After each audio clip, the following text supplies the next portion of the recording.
Hello friends. तो पिछले episode में हमने देखा था कि मीजिन गैजी को किस कर रही होती है। तो अब आगे देखते हैं कि गैजी ने दोनों होठों के बीच अपना हाथ रख दिया था। तो मीजिन जब यह देखती है तो उसे बहुत एम्बैरेस फील होता है। फिर वह जल्दी से वहाँ से निकलकर गायोन के रूम चली जाती है। तो गायोन टीवी पर किस वाला सीन को बहुत एंजॉय करते हुए देख रही थी। तो मीजिन गायोन को डांटने लगती है। तो गायोन पूछती है, क्या हुआ, ऐसे क्यों गुस्सा रही हो, तुम दोनों के बीच कुछ हुआ है क्या? तो मीजिन पहले तो मना करती है, फिर गायन के बार बार पूछने पर वह बता देती है कि मैं उससे किस कर रही थी पर उसने रोक दिया। तो यह सुनकर गायन खूब हंसती है। तो मीजिन कहती है, मुझे कितना एम्बैरस लग रहा है और तुम्हें हंसी छूट रही है। इधर गैजी उन पलों को याद करते हैं, फिर अपने हाथ को ही मारते हैं और कहते हैं, ऐसा क्यों किया? फिर देखते हैं कि बियर खत्म हो गई है। तो स्टोर लेने जाते हैं और तभी गायन और मीजिन भी स्टोर आते हैं। तो गैजी उन्हें देखकर छुपने लगते हैं। तो मीजिन और बियर ले रही होती है और गायन उसे मना कर रही होती है। तो इसी चक्कर में बियर वाला कैन सीधे गैजी के ऊपर गिरता है। तो गायन किसे लगा सोचकर देखने जाती है। तो गैजी छुपकर पीछे हट रहे होते हैं। तो हटते हटते मीजिन से ही टकरा जाते हैं। फिर गैजी कैन वापस करते हैं। इसके बाद मीजिन कहती है, आप तो बोले थे कि आप बहुत कम ड्रिंक करते हो, तो फिर दोबारा खरीदने क्यों आए? तो गैजी कहते हैं कि जब मैं अपसेट होता हूँ तो थोड़ी पी लेता हूँ। तो मीजिन सोचती है, मैं किस कर रही थी तो इसको इतना बुरा लगा कि और ड्रिंक कर रहे हैं। तो यही सोचकर वह गुस्सा कर वहाँ से चली जाती है।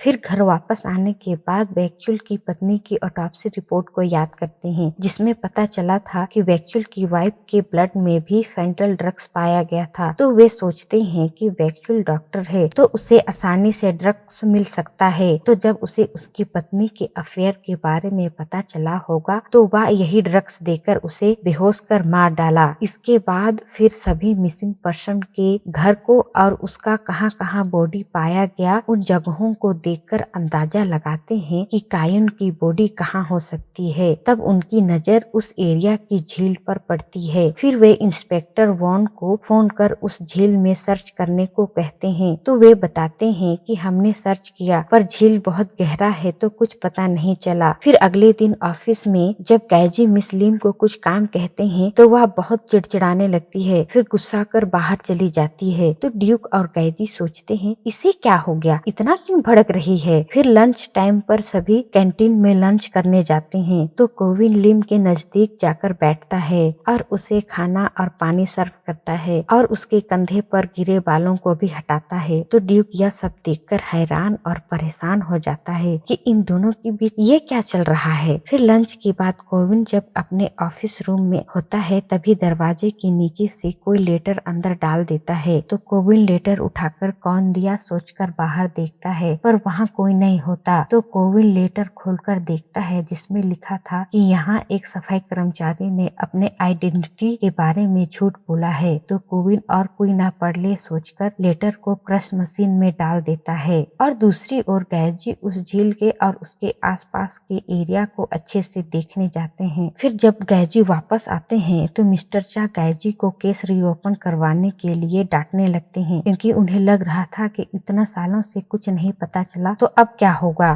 फिर शाम को मीजिन और गायन ड्रिंक करने बार जाते हैं तो वहाँ उन्हें ड्यूक और गैजी भी मिल जाते हैं। तो मजबूरन उनके साथ बैठना पड़ता है। फिर ड्यूक बातों ही बातों में गायन से पूछता है कि तुम्हें किस टाइप से लड़के पसंद हैं। तो गायन कोविन जैसा कहती है। तो ड्यूक मीजिन को भी पूछता है कि तुम भी कोविन जैसा बॉयफ्रेंड चाहती हो। तो गैजी ड्यूक पर गुस्साने लगता है। तो ड्यूक कहता है, हम तो बस टाइम पास कर रहे हैं, इतना क्यों भड़क रहे हो। फिर अगली सुबह नायुन की बॉडी झील के ऊपर आ जाती है। तो आसपास के लोग पुलिस को खबर कर देते हैं। फिर पुलिस और गैजी वहाँ आते हैं और छानबीन करते हैं। इधर ऑफिस खत्म होने के बाद ड्यूक लिम को साथ में कहीं खाना खाने चलते हैं कहता है, पर लिम नहीं, मैं घर ही जाऊंगी कहकर निकलती है। तो ड्यूक बाहर आकर देखने लगता है। तो कोविन लिम को कहता है कि मेरी कार में चलो, मैं छोड़ दूंगा। तो लिम नहीं कहती है। तो कोविन चलो ना कहकर ले जाता है। तो ड्यूक यह सब देखकर सोचता है, सचमुच इन दोनों के बीच कुछ न कुछ चल रहा है। फिर यकीन नहीं हो रहा होता है तो वह अपने आप को एक थप्पड़ मारता है। दूसरी ओर वैक्चुअल नाइन वाले न्यूज को देखने के बाद नेशनल फॉरेंसिक सर्विस में फोन करके डॉक्टर चॉइस से कुछ बात करनी है कहता है। और इधर ऑफिस में मिस्टर चा चुन्ही को कहता है कि गैजी ने पुलिस से पहले बॉडी का पता लगा लिया था तो केस उन्हें दे रहा हूँ। तो यह जानकर चुन्ही बहुत गुस्साती है और गुस्से में लाल होकर गैजी के ऑफिस जाती है, पर तब तक ड्यूक और लिम टेबल के नीचे छुप जाते हैं। तो किसी को ना पाकर चुन्ही चिल्लाते हुए वापस आ जाती है। फिर ऑफिस में नायुन के बारे में सबको पता चलने के बाद लिम अपने साथियों के साथ बात करने जाती है। तो वे कहते हैं सभी मिलकर उसकी बेटी को कुछ पैसे देंगे। फिर बैकचुल जल्दी से ऑफिस से बाहर आता है तो लिम उसके पीछे बात करने आती है। तभी वह उसके कार का नंबर देखती है तो उसे याद आता है कि गैजी यही नंबर की गाड़ी की ऑनर को खोज रहे थे। तो बैकचुल ही मर्डरर है जानकर लिम बहुत डर जाती है। फिर वह दौड़कर ऑफिस आती है और ड्यूक को बताती है। तो ड्यूक कहता है कि हम जान रहे हैं। तो लिम अभी तक क्यों अरेस्ट नहीं किए कहती है। तो ड्यूक कहता है कि ठोस सबूत नहीं है। तो लिम यह जानकर बहुत परेशान हो जाती है। और दूसरी ओर गैजी और इंस्पेक्टर वॉन ऑटोप्सी रिपोर्ट लेने गए होते हैं। तो डॉक्टर बताते हैं कि नायुन के शरीर पर चोट के निशान हैं और उसकी मौत पानी में डूबने से हुई है और उसके खून में भी फेंटल ड्रग्स पाया गया है। तो गैजी कहते हैं इसका मतलब कातिल कितना ड्रग्स यूज करना है जानता है। फिर गैजी को फोन पर बताया जाता है कि बैकचुल के खिलाफ अरेस्ट वारंट को रिजेक्ट कर दिया गया है। तो गैजी मिस्टर चा से बात करने जाते हैं पर वे नहीं मानते। इसके बाद बैकचुल के खिलाफ सबूत जुटाने के लिए तीनों प्लान बनाते हैं। फिर लिम पेट दर्द का नाटक करती है और ड्यूक और गैजी उसे हॉस्पिटल लेकर जाते हैं। फिर लिम को एडमिट कर गैजी बेसमेंट में और ड्यूक स्टोर रूम में सबूत खोजने जाते हैं। फिर लिम भी सबूत खोजने जा रही होती है तभी एक सिस्टर उसे पकड़ लेती है